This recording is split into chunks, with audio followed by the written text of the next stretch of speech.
From the burning mazes of the Arizona desert to the slot machine-clad boardwalks of New Jersey, it's the Imaginarium with Scott and Todd. I'm Scott Colbert. And I'm the horror nerd, Todd Staruch. And this week, we're going to be talking about some of our favorite horror franchises and some of our least favorite horror franchises. That's if Scott gets his voice back. Yes, that's debatable. Let me have a tasty beverage here. Just a moment. I had several of those tonight already. I'm sure you did. But before we get to that, let's talk about this clown stuff. Okay. Just quickly, because I think I don't understand this. And for people who are wondering what I'm talking about, I mean, if you've read the papers, what the fuck is that? Who's read a paper? I mean, if you've perused the internet, and you've seen these stories about people dressed up as clowns, just kind of walking around and stalking, not really doing anything, just being clowns. And it's disturbing a lot of people. And I don't understand this phenomenon. And I thought it had only been relegated to the East and Midwest, but just a couple of days ago, there was a bunch of clowns up in Prescott Valley, which is north of Phoenix here, but it turned out it was just a Trump rally. So, good one. Well, I only wanted to do the clown story just for that joke. Nice. Nice.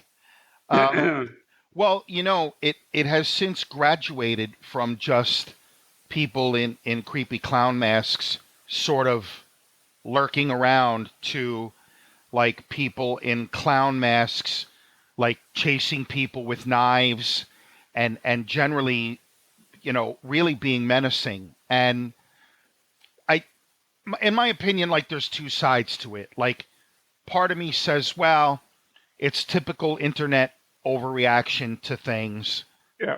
But also, like, I just don't get it. Like, to me, it's a bunch of assholes trying to be inappropriate and wanting to say, oh, but come on, I'm just being a clown, I'm just being a creepy clown, what's the big deal?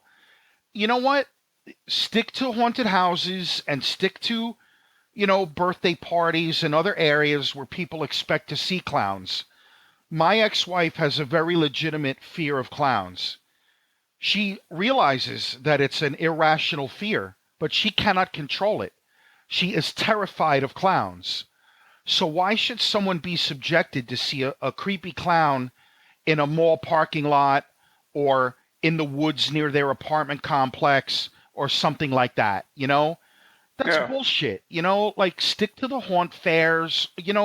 I have a lot of friends who are professionals who run haunted houses and they are legitimately upset by this, because they do this for a living, Oh, yeah. They do events for a living. And now it's like now people, places are banning clown costumes and, it's just, again, a small minority of people acting like assholes who are now fucking it up for everyone else. Yep. Yeah, it just really, out of all the things that you could do with your time, that's what you choose to do. Can't you just stay home and watch pornography and jack off to clowns like everybody else does? Do you have to go out and dress like it? I mean, seriously. Yeah, and again, like, and it really is a small minority. Like, I want to make that clear. Like, it really is a small minority. The vast majority of costumed entertainers take it very seriously, and they're good at what they do, and they understand that there's a time and a place for it. And to me, this is just my opinion. It's a group of people that want to try to get away with inappropriate behavior and masking it, so to speak, by saying, oh, but I'm just playing, I'm just being a creepy clown.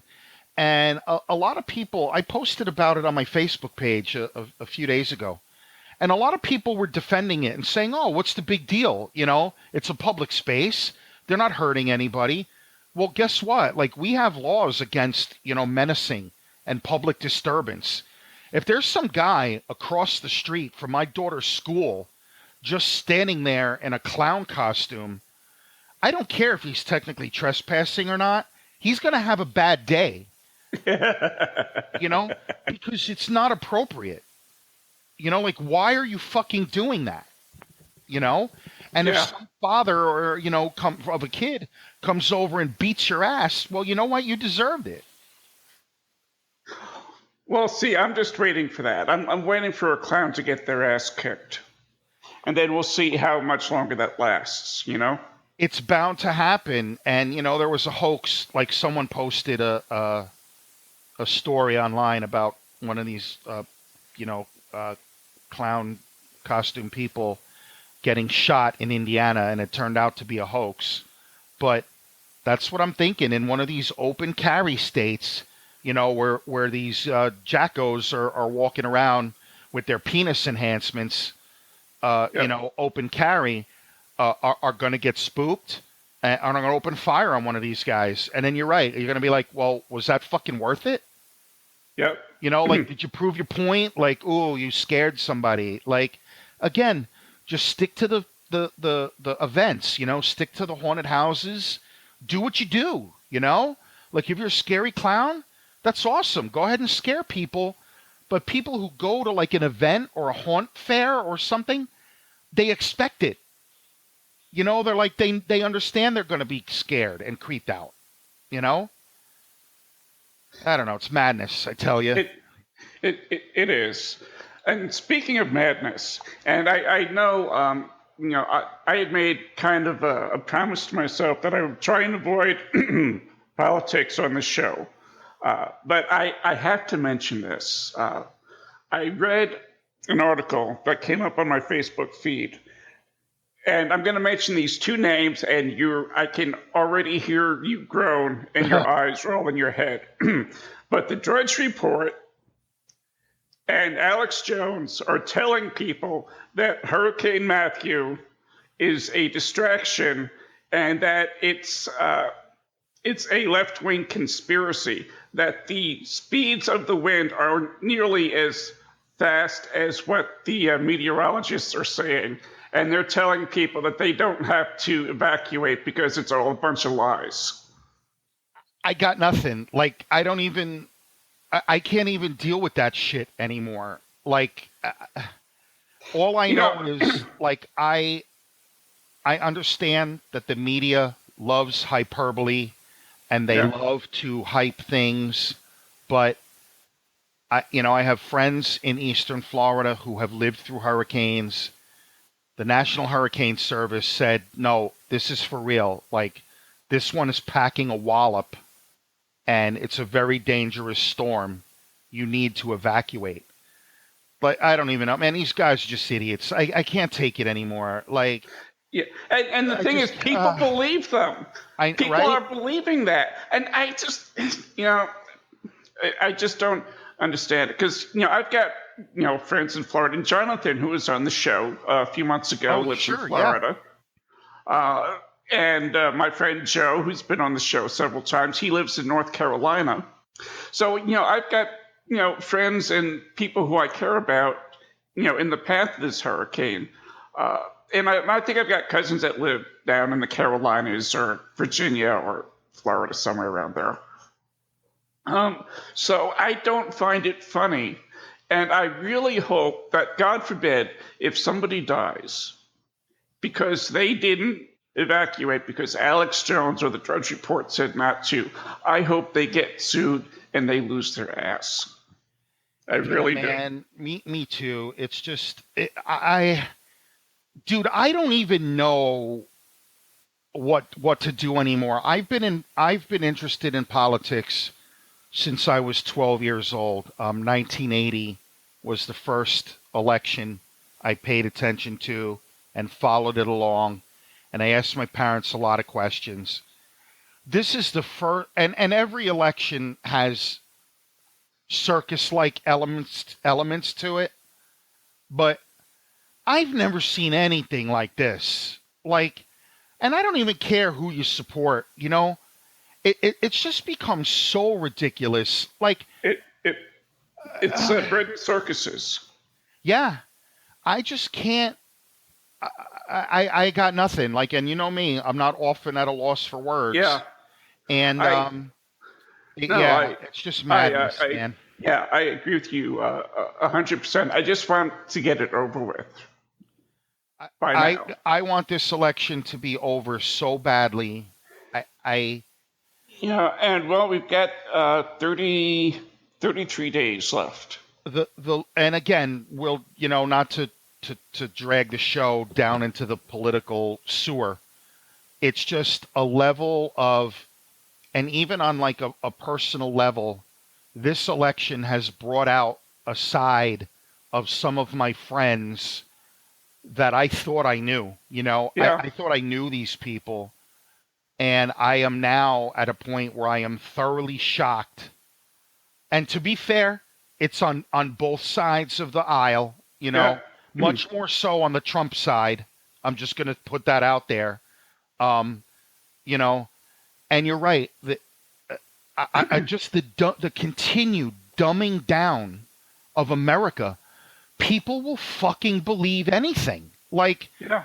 you throw an article up there, uh, you know, and people will buy it, you know. Yep. And Scott, just real quick, and then we'll move on to our topic of the day. But I was someone said now that and I want to know where this whole idea that everything now is some sinister government distraction.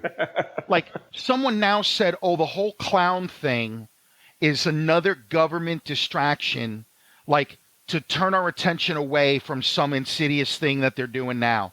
Yeah. Or the Kim Kardashian robbery story is just another government distraction to hide whatever they're doing now. And I'm like, well, I'm sorry if you can't pay attention to more than one thing at a time, but You're right. I can make note of, oh shit, Kim Kardashian got robbed at gunpoint. Huh, how about that? Oh, and there's also a war in Syria, and there's also an election, and there's also that. Like, all these people that say there's more important things going on. Shut the fuck up. Yeah. Like, I'm capable of processing a great many things in a day. That's how I get through life. you know, that's how I drive a car, is being able to pay attention to many things at one time. Like, These are things that adults do, you yeah, how know? about that? Like, yeah, like, no Yeah. shit. Yeah. And that Uh, the whole Kim Kardashian thing. And yeah, she probably shouldn't be flashing around $10 million worth of jewelry, but you can't victim blame her, you know. And but somehow, because she is who she is, it's okay to victim blame her. Well, if she's a millionaire, you know, as and I said to somebody, well, if she got raped, would she have deserved that because she's got a big ass and wears short skirts? You know, so yeah, I agree. I don't particularly, I think that Kanye is annoying and Kim is annoying, but I don't wish harm on people, no, I don't. why is it okay? Like, if my neighbor got robbed, I wouldn't say, well, I don't really like that guy, so I'm glad it happened to him. I'd be like, oh man, that sucks. That guy got fucking robbed. That's awful. Eh, No, and I've been robbed at gunpoint twice in my life. what? Yes. Once when I was living in San Francisco, and another time when I was living in New Orleans.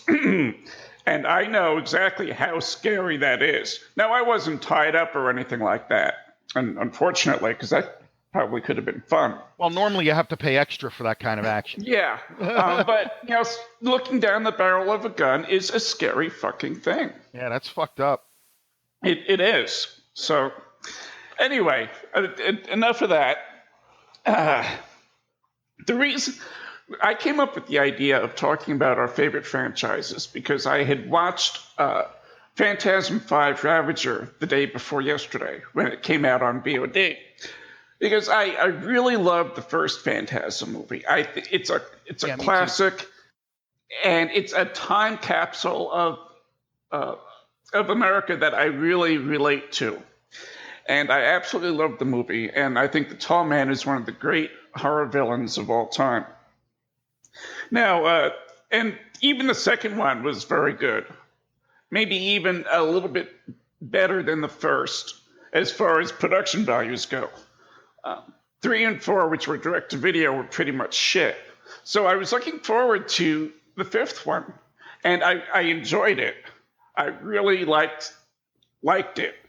But if you haven't seen the first 4, you're going to be lost in the fifth one. Mm.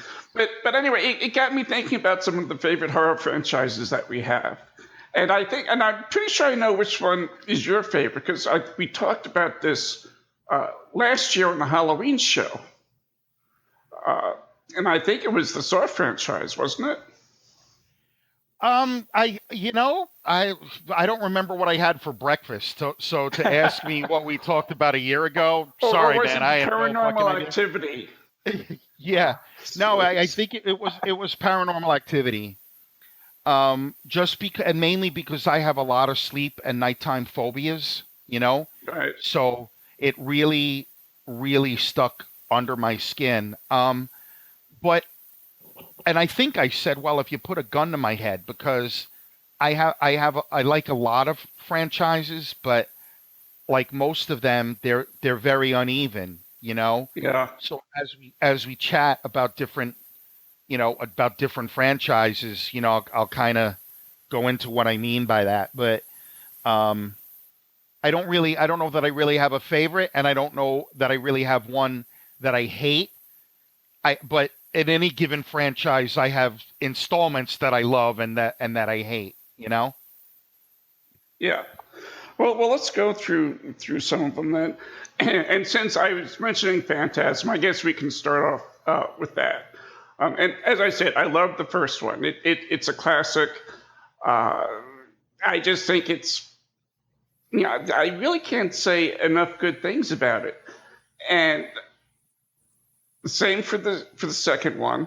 And as I said, 3 and 4 really were just kind of, I thought they were really bad. I know others who kind of liked the third one and the fourth one, but I just thought they were really awful. And the fifth one I really enjoyed. I don't know if have you seen any of the other sequels for Phantasm? I have not. I only saw 1 and 2. I have not seen any after that. Okay. Well, I would hate to put you through 3 and 4 just to get to 5. But check out 5. I think you would. You're smart enough to figure out where things would go. So I think if you checked out 5, you wouldn't be lost. Anybody who's not familiar with Phantasm definitely would be, because it's very time trippy. But the thing that I really found annoying after the first 2 was Reggie. I just find him the least. What's the word I want to use? The least enjoyable character out of any of them. Okay. There's just something about him that annoys me. And the thing about Ravager is he's in almost every fucking scene. Yeah. And his acting has gotten better over the years, fortunately. But I thought that this is when I realized that Jesus Christ, he's fucking annoying.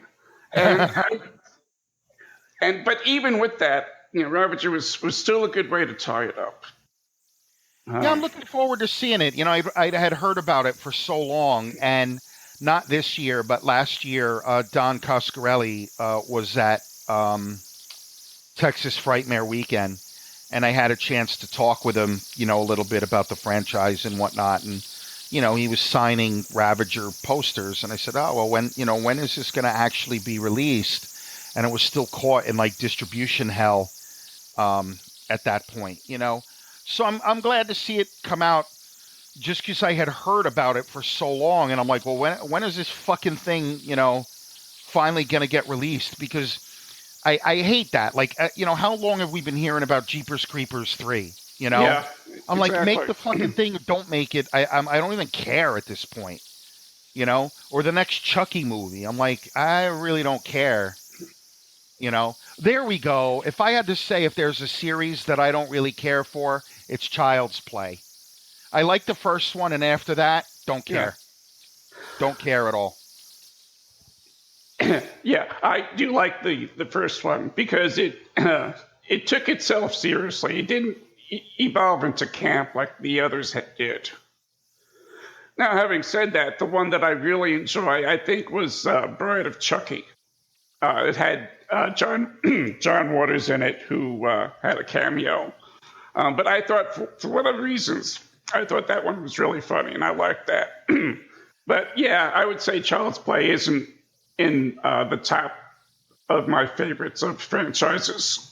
The thing I liked most about Bride of Chucky is now the actress's name escapes me, but she has a huge rack, and it was on display for half the movie. So that's really the only thing I liked about Bride of Chucky. Like, now I got to look it up because I can't remember her name.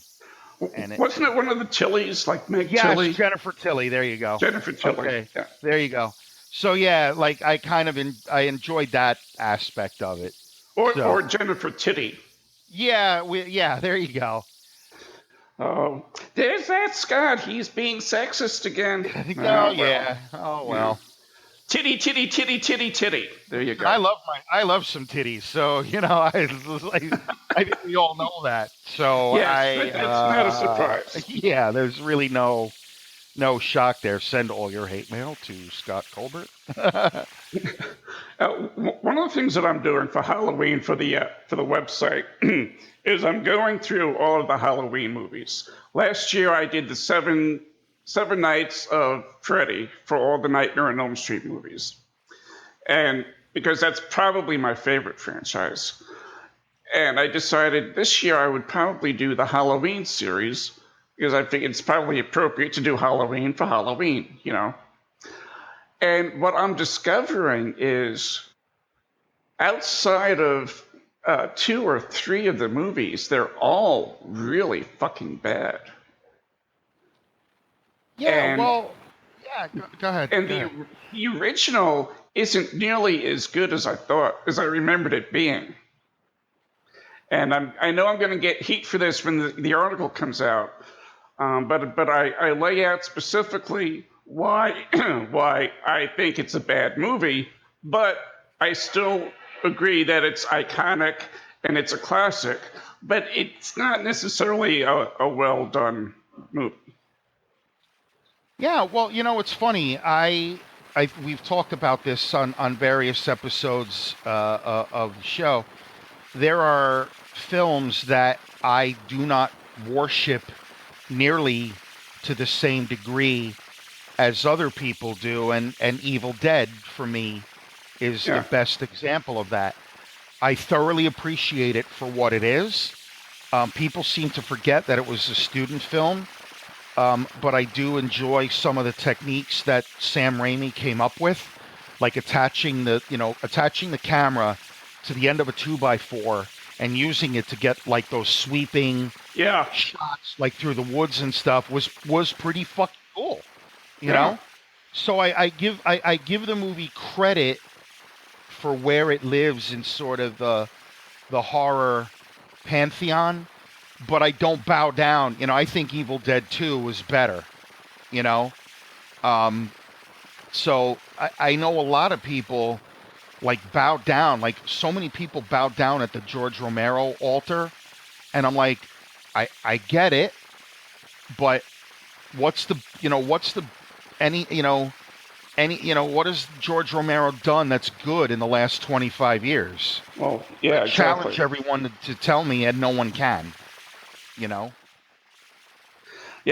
you're right, and as long as we're knocking down icons, Here we go. I mean, I understand what you're saying. I've never thought George Romero was a very good filmmaker. He's responsible for bringing the zombie genre to the forefront and creating a whole cottage industry of fucking zombie shit. But as far as a movie maker goes, all you have to do is look at something like Knight Rider or Bruiser, and see that he doesn't always click on all cylinders. No, that's for sure. I mean, I like Martin. I thought that was an interesting take on the on the vampire Yeah, genre. But yeah, it's again like I totally respect the man. I've met him a couple of times. oh yeah, He's a cool dude. I totally again I get where he lives in the the horror genre, but I just don't fall all over myself for Romero the way some people do. And when he came out and he was shitting on shows like The Walking Dead, or he came out and said, "Oh well, fast zombies," and like in 28 Days Later, those aren't real zombies, and it's like, dude, all right, like get over yourself just a little bit. Like, we get it. yeah. You didn't invent fucking zombies, George. Yeah, I remember a movie, like 1931, White Zombie. Yeah, Bela I think, Lugosi. yeah. Yeah, So let's go with that one. yeah, yeah. I mean, zombie. Excuse me. Uh, the problem with my voice is because I was diagnosed with the COPD. I have to use an inhaler every 4 to 6 hours, and the steroids in the inhaler fuck up my voice. Ah, So I think in the future, for future podcasts, I'm just not going to use it the day that we record because it seems to go away after a few hours. But that's the story with my voice. God. Um, so, and anyway, and the thing is, outside of Night of the Living Dead, which I actually thought had some really good scares in it, Sure. Romero is more known for his gore.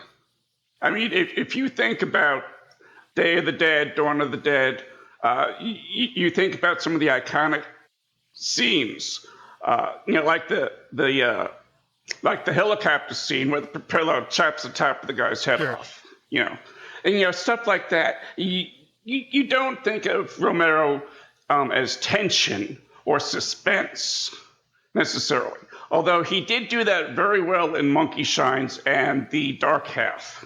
Yes. That I agree.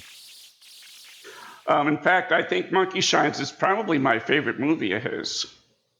Yeah, I Oddly forgot enough, about Monkey Shines. I do like that movie. just because it was such a unique premise. Um, Yeah, and and it's creepy. Like when the monkey yeah, like lights the match, yeah. and he's like menacing the guy. Like I thought that was freaking cool. Well, because I mean, really, monkeys are kind of scary. I mean, you really never know when they're going to be friendly or bite your fucking face off. Yeah. I mean, there was that woman in Connecticut who had whose face was literally torn off by a chimpanzee. Yeah, well, that that's just fucking stupid. Like, yeah, I think, yeah, chimpanzee, they make great pets. Said no one ever. Like, Right? who the fuck thought that was a good idea? It's like these assholes that decide to have like a tiger as a pet, Yeah. and then like the tiger eats one of their children, and they go, "Well, how did that happen?" I'm like, "It's a fucking tiger." Yeah. Ask uh, Siegfried and Roy how good tigers are. Yeah, I'm sure they'll have something to say about that. yeah, exactly. So Funny. the going back to Halloween for a moment, the biggest problem that I had with Halloween, the first one, is nothing really happens for about 45 minutes. You've got the beginning where Michael Myers escapes, and that's exciting. Then you've got the credits, and then for about 45 minutes, nothing happens except a lot of people walking around, babysitting. You see Michael Moyos here and there, and it's a little bit creepy, but not much. And you're wondering, what the fuck? And it wouldn't be so bad if the characters were at least interesting, but they're pretty much every, cliched high school type character that you could think of, and which would even be okay if they actually looked like they were in high school instead of college graduates. So that whole midsection, the 45 minutes, really, it slows things down. It's a very badly paced movie. But once it gets going in the last 20, 25 minutes, I mean, there's nothing better on film. Yeah, I'll buy that. Again, I think we tend to glamorize nostalgia Yeah. a little bit. I took a lot of heat when we talked about our episode where we talked about the Ghostbusters remake. Oh, yeah. Because I dared to say that the original Ghostbusters, while I like it very much, I love watching it with my daughter. I'm sorry, it's not this masterpiece of cinema Right. that so many people make it out to be. Like, we glamorize these films that we grew up with, and I understand why we do it. Like, I have great love for Ghostbusters and Ferris Bueller's Day Off and all those movies I grew up with. Porky's, Oh, yeah. Porky. Like, does anyone think Porky's is a good fucking movie? No, but it's funny and it's it's raunchy and it's irreverent and we connect with it. But come on, it's not a good movie. It was a good time. Yeah, it's a fun movie. Yeah. But that doesn't mean it's a good movie. Well, yeah, and I think people have this idea that if something is a classic, then automatically that makes it good. And those two things can be mutually exclusive. They absolutely can. To me, the biggest example of that is Rocky Horror Picture Show. Yeah. It's not a good fucking movie, people, but it's fun as fuck. Like, especially if you go to like a midnight showing where people are dressed up and they're acting out the scenes and stuff. It's so much fun, and you get a lot of enjoyment out of it. But I'm not ranking it up there with Schindler's List, I mean, come on, let's relax. The last thing I'll say about Halloween, and one of my problems with it is, and as much as I love Donald Pleasance, Dr. Loomis is fucking nuts. Oh, yeah. And why anybody would listen to him. If I was that sheriff in Haddonfield, I would have thrown his ass in jail. Oh, absolutely. and not listen to everything that he said, because he's just... But I understand because the plot, it's what Roger Ebert calls the idiot plot. And where you have these characters do things that real people wouldn't do just to keep the plot going. Yeah. Yeah, well, listen, we could say that almost about any horror movie, Yeah, that's true. Like, why in the world are you going up the stairs when you should be going out the door, Well, yeah. Yeah, if I was in any horror movie, it'd only be about 5 minutes, because as soon as I hear some voice, I get out, or if I see blood coming out of the toilet, I'm leaving. I don't need to be there. If they say get out, I'm going. I listen to the demons. Exactly. I just, I'd be a very bad person in a horror movie, because I just wouldn't do anything. Except shit my pants. Yeah. That I would do. So, all right. So what's outside of Halloween? What others would you consider a classic series? Well, I would say Nightmare on Elm Street. Yeah. Which, again, I love the first one. I think it still holds up after all this time. I still think it's a very scary movie. And then over the course of what, 8, 9 movies, Yeah. they took an awesome villain and turned him into a wisecracking one-liner clown. Yep. And that's what really disappointed me. It just went downhill from there. Now, again, some of them are fun. Like I like part 4 a lot. Mhm. Is I think is fun. And then after a while, I'm like, I'm so tired of this. Like every movie is the goddamn same, you Yeah. know. And I just was tired, and I didn't like the direction that they took Freddy. I mean, dude, I have suffered from nightmares and night terrors my whole adult life. So the thought of an entity that can harm you or kill you in your dreams is fucking terrifying to me. Like Oh on yeah. its the concept of it. But then they turn them into these like this one-liners, you know,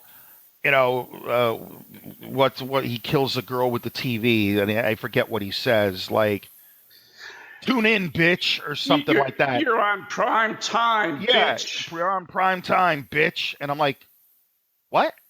Like, I, and then when his fingers turn into hypodermics. yeah, Yeah, I agree with you 100% about that. I think the original Nightmare on Elm Street is scary as shit. It still scares me. Um, and I love the second one as well for a lot of different yeah. I reasons. like I like the second one. I do. And he started to get a little jokey in the second one, but he was still pretty scary. But once you get to the third on, it's when he's become a caricature. And this is where I say comedy and horror doesn't mix for me. I don't like it, that chocolate in my peanut butter. I want my comedy in comedy, and I want my horror in horror. And I don't like it when when they mix. And that's what they've been doing with the Nightmare on Elm Street movies.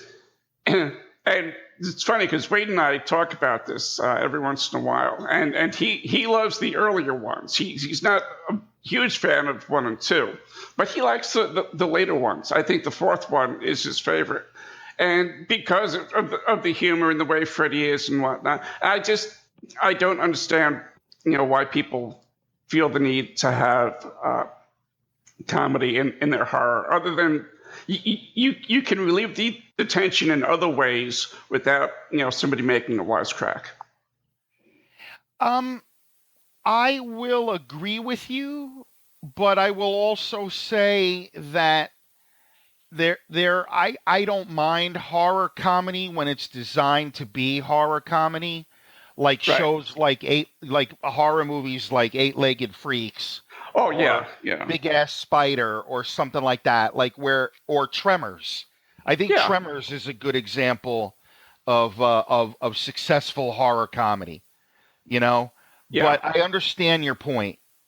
I do. And it just it just. But I suppose that and that's just my own preference. And that's not to say that anybody else is wrong for liking it, although they really are. But all right. Another one that I actually am really disappointed by. I suppose if I had to pick the most disappointing franchise, it would be the Hellraiser franchise. Now, you know how much I love Hellraiser. I It's my favorite horror movie, and it's one of my favorite movies of all time. Period. I absolutely love this movie. I can't even tell you how many times I've seen it. In the hundreds at least, most likely.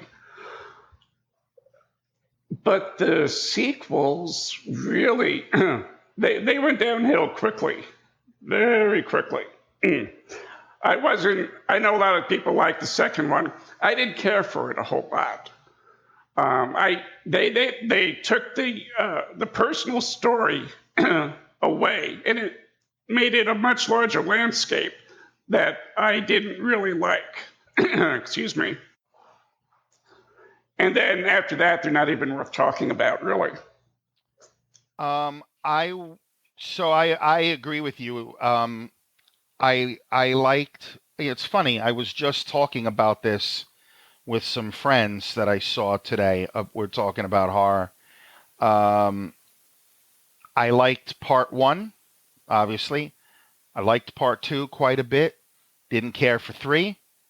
I liked part four because I like how they explored, the toy maker, Okay, and how the you, box was created. you're I right. I did I like thought, that one. yeah, I Yeah, thought I'm like, okay, that's cool. Like it's sort of, and then you're right. After that, like right off the fucking cliff.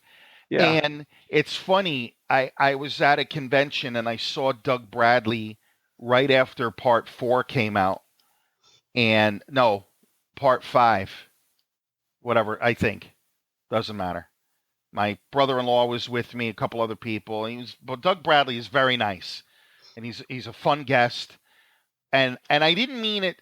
I didn't mean to sound like a dick when I said it, but later on, my brother-in-law was like, "Wow, you're a dick." I said, "So, are they going to keep making these things or what?"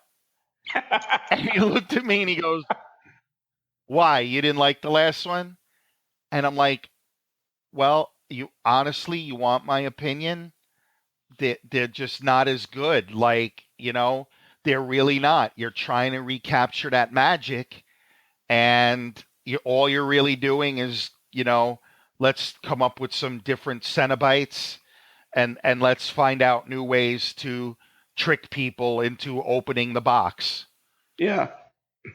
And I'm like, I'm just, it just holds no appeal for me anymore, you know? Yeah, and I think that's one of the biggest problems with sequels, particularly with horror movies, is that there's really not much that you can do, other than variations on a theme. And the farther you get from the original, they're like mimeographed copies. By the time you get to the last one, it's just a pale imitation of the original. I agree, and that's what happens with most of these franchises.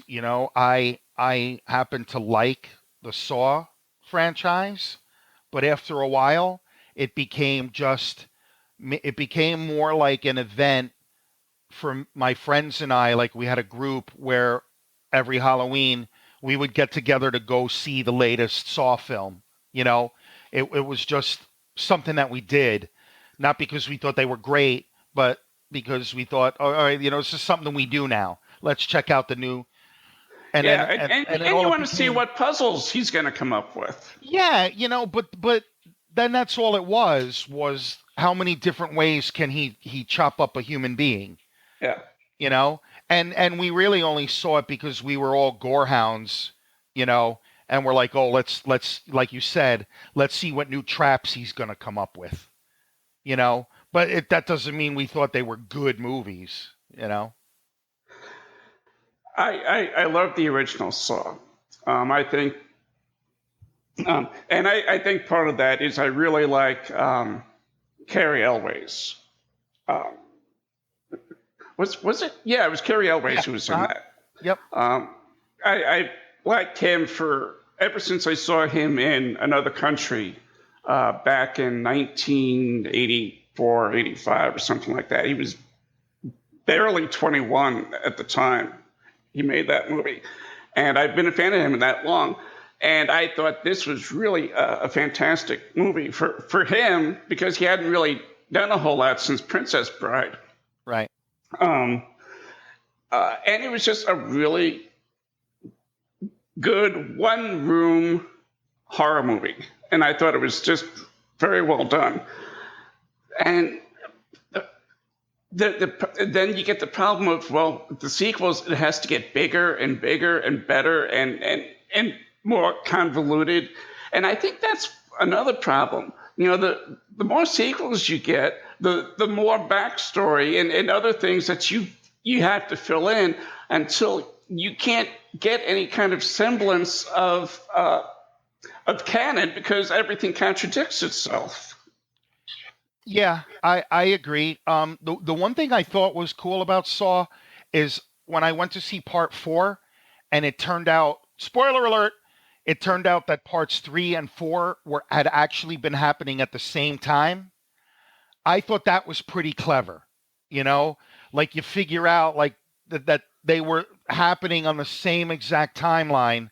I was like, all right, well that at least is something I have never really seen before. Yeah. They tied the previous uh installment in a really clever way. I'm like, all right, that's neat. So I'll give them credit for that. And then all right, after that it was just okay, more of same. Yeah. Um, I don't know that I've actually seen anything past four. I'll tell you, you didn't you're not missing anything. Like if you never saw them, if you never see them, you'll be fine. They made what, seven of them? Eight, I Eight. think. I want to Eight. say Oh, eight. wow. Yeah, Okay. Now, you like the paranormal activity movies, I do. and you you need to. Well, and I know it's the night terror thing, so I get that. But seems to be an unusual pick. I'm not sure a lot of people would put that up there. Well, outside of the night terror thing, what makes it so special for you? Well, I'm a fan overall of found footage. Yeah. Um, so just the idea, like, think about how weird a thing sleep is. Like, you basically fall into a catatonic state for several hours where you have no idea what's going on around you. Like, I find that fucking weird, you know? Yeah. So the idea that they explored, well, what happens when you're sleeping, I just thought was clever. Yeah, after I'm not gonna lie, like after the third one, I'm like, okay, here we go, just more of same. Um, but I still think for me, the first and second one really hold up. You know, when in the first one where the little clock would come on, and I'd be Hmm. like, oh fuck, oh fuck, oh fuck, and then nothing would happen. And now it's the next day, and the next time, oh fuck, oh ah! you know, and the idea, like I have no idea, and I sometimes wake up in the morning and I'm like, how did the blanket get on the floor? Like that's fucking weird, you know. Now, I think I've made it, well known that I don't believe, like I'm not a believer in ghosts and demons and the paranormal and everything. So the logical part of my brain says, dummy, you kicked it. Like that's what happened. Like you kicked the blanket onto the floor. But the primitive part of my brain says, yeah, but what if you didn't? And I'm like, fuck you, primitive early part of my brain. Fuck you. I don't need your shit. And I think maybe even part of that's just from being a horror fan. I think we always have those kinds of things in the back of our minds. I know for myself anyway. Uh, there things can trigger off an idea for a story, or whatever the case may be, that other people wouldn't even think twice about. And I think that's just because I love horror, and that's really kind of how my mind works. It's kind of fucked up. So I naturally kind of think about these things, even though I'm with you. I don't necessarily believe in ghosts and demons and whatnot. There still is that little niggling thought in the back of my mind. Well, what if it was a ghost? What if it was this, or if it was that? So there you go. Yeah, I get it. I mean, people, we all have a primitive fear of the unknown. That's just how it is. I mean, I had this very discussion with someone the other day. Like, they saw my post where I said that I don't believe in the paranormal. And they just couldn't let it go. Like, they couldn't grasp how I couldn't believe in it. And I said, well, again, to me, when and they say, well, they explained to me like something that happened to them in their house, like they felt a breeze or a draft, and then the photo of my father tipped over and fell off the mantle, and I'm like, Yeah. and well, don't you find that weird? And I'm like, well, yeah, a little, but my thing is, I just don't feel the need to attach a supernatural explanation to it. To me, you left the window open, the frame was off balance to begin with, and a breeze knocked it over. Like, to me, that's far more plausible than the spirit of your deceased father is trying to send you some mysterious message by knocking his photo off the mantle. And I know that upsets people because people want to have some sort of a connection to lost loved ones. I get that. I just I'm a logical scientific person. So to me, when for someone to say something weird happened to me and I can't explain it doesn't qualify as evidence of the supernatural. Yeah.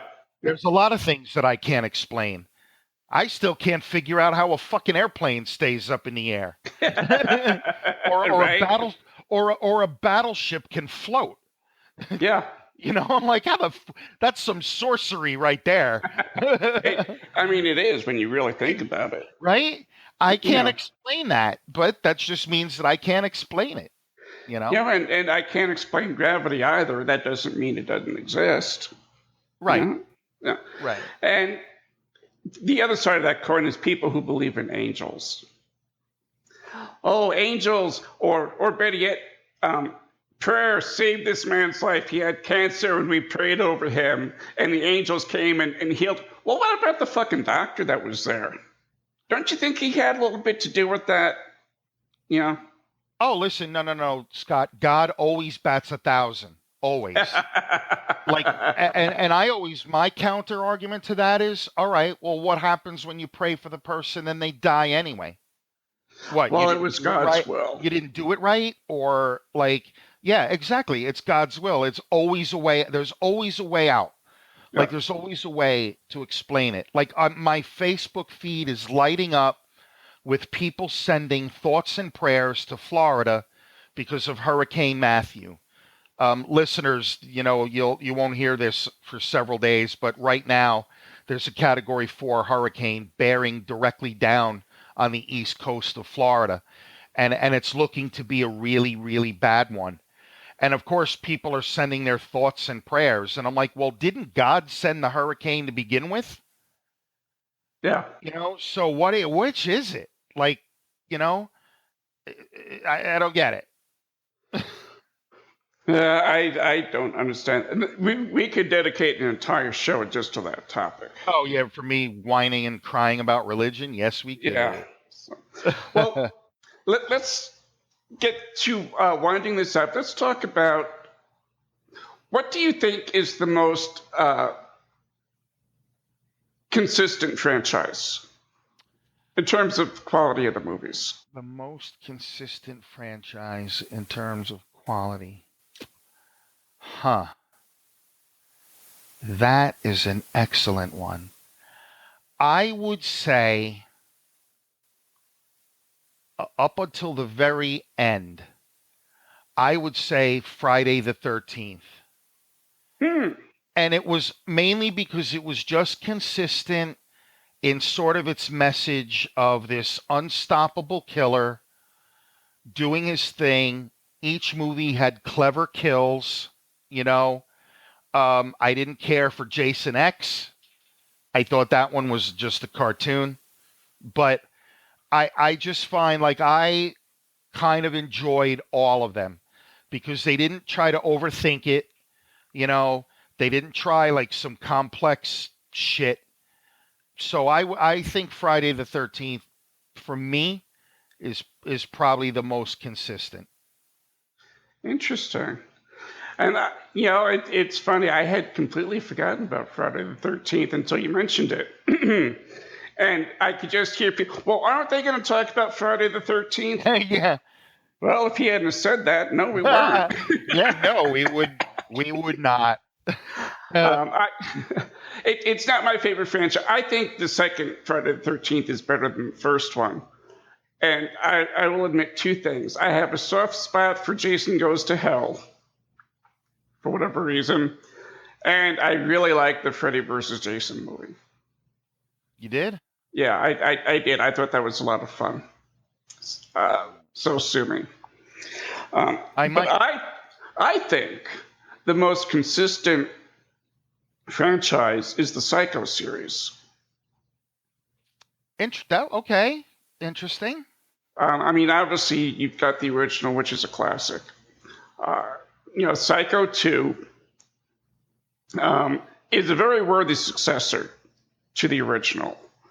And it's even looked at more with more affection, with more less of a criticism of it today than it when it came out, because it really was kind of panned a little bit when it came out, because of the whole how can you dare make a sequel to a Hitchcock movie? Well, you know what, they did, and it was good. They did. Yeah, and I really enjoyed the third one, just because the idea of the utilizing a fallen nun, so to speak, as one of the central characters. I really enjoyed that. I liked the story in that one. And then the fourth one I just thought was really, which is the TV movie about young Norman Bates. Is basically he's calling into a radio talk show, and he's talking about his past. And I thought that was actually really interesting from a character perspective, and getting to know Norman a little bit more, even though a lot of what you see in that contradicts, like I was talking about earlier, what you see in some of the earlier movies. But it's got Tony Perkins in it, and he can't do any wrong in my eyes. I've loved him in everything. So I think that really is kind of for me, the most stable of the horror movies, because there's really not a bad one in the bunch. And there's only 4 of them. And even the TV series, The Bates Motel, has gotten some very, very good reviews and a lot of praise for it, if you want to count that as well. Yeah, I heard it's good. I haven't seen it. Yeah, I haven't seen an episode of it, and I really need to rectify that. Yeah. Just real quick, you mentioned Psycho, and a lot of this movie kind of flies under the radar, but an Anthony Perkins movie that I really like is Edge of Sanity. Yes. Yeah, I think it's like a hidden gem. I know a lot of people don't care for it, but I like it. It was that the one where he plays like the Jekyll and Hyde character? Yes. But like he does like all these experiments with like different cuts of like cocaine and stuff, So yeah, it's pretty good. I like it. I thought it was a good take on the Jekyll and Hyde story. Yeah, I agree with you, and that would be a good part of a double bill with Crimes of Passion. Yes. Ken Russell movie that Anthony Perkins was in, where he plays a psychotic street preacher who carries around a razor-sharp dildo. Well, it's a Ken Russell movie. What do you expect? Yeah, exactly. Yeah. So, real quick, what do you think about the Suspiria remake? I honestly and truly don't care. Like, my newsfeed lit up when it was announced that they cast Chloe Grace Moretz in it. And, okay, the movie will either be good or it won't. Just like every other remake, people lose their shit over it. And some of the stuff, like, going all the way back to like the beginning of the show, like people are like, oh, I can't believe they cast this stupid twat. And I'm like, well, wait, why is she a stupid twat? Like, I don't get it. Like, do you know her personally? Like, I don't, I kind of like her. I thought some of the movies she was in were good. I thought the Let Me In, Let the Right One In remake Yeah. called Let Me In, I thought was good. The Carrie remake was not, it was unnecessary, but it was not terrible. Um, I just don't care. I'll always have the original. This is what I don't understand, Scott. Chloe Grace Moretz is ruining the movie. Wait, what? Are they going back, taking all the prints of the original Suspiria and replacing her in it? Like, how is she ruining the movie? I don't get it. Is she writing, producing, and directing it? She's an actress. She Right. needs to eat. You know? Yeah, right. Like, here, this script, read it, memorize your lines, and show up on set. That's it. Yeah. I just people Yeah. people are On people. that note. And on that note, so in the comments below on the show page, I should say, well, tell us some of your favorite horror movie franchises and whether you agree or disagree with what we've said. Is that's always good for discussion because you're always going to get people are going to say, "Man, I can't believe you said that." Yeah, I can't believe you like Paranormal Activity. Those movies fucking suck. Yeah, well, Okay. I still can't believe that, but who am I to judge? Oh, and really quickly, if you get a chance to see Swiss Army Man, watch it. It's one of my favorite movies of this year. Oh, okay. I'll have to check it out. That's Daniel Radcliffe is a corpse, and I forget who plays the other guy, but he's on a stranded island, and Daniel Radcliffe's corpse washes up on shore, and he actually rides on the corpse to get to another island, and the corpse becomes his friend. It's a very odd movie. That sounds good. I'll have to check that out. It is really, really, and it's very, it's touching too. It's funny, it's poignant. It really, it just watch it. I've watched it twice so far. Cool. And I just picked it up yesterday. I really, really enjoyed it. So that's my movie pick for the week. And if you've enjoyed the Imaginarium, check out the other podcasts that we have at thesupernauts.com, including the upcoming weekday matinee Halloween special where Jerry and I talk about our favorite Stephen King movies. And that's going to be good. And no, The Shining isn't one of them. And until next time, may all of your journeys be filled with pure imagination.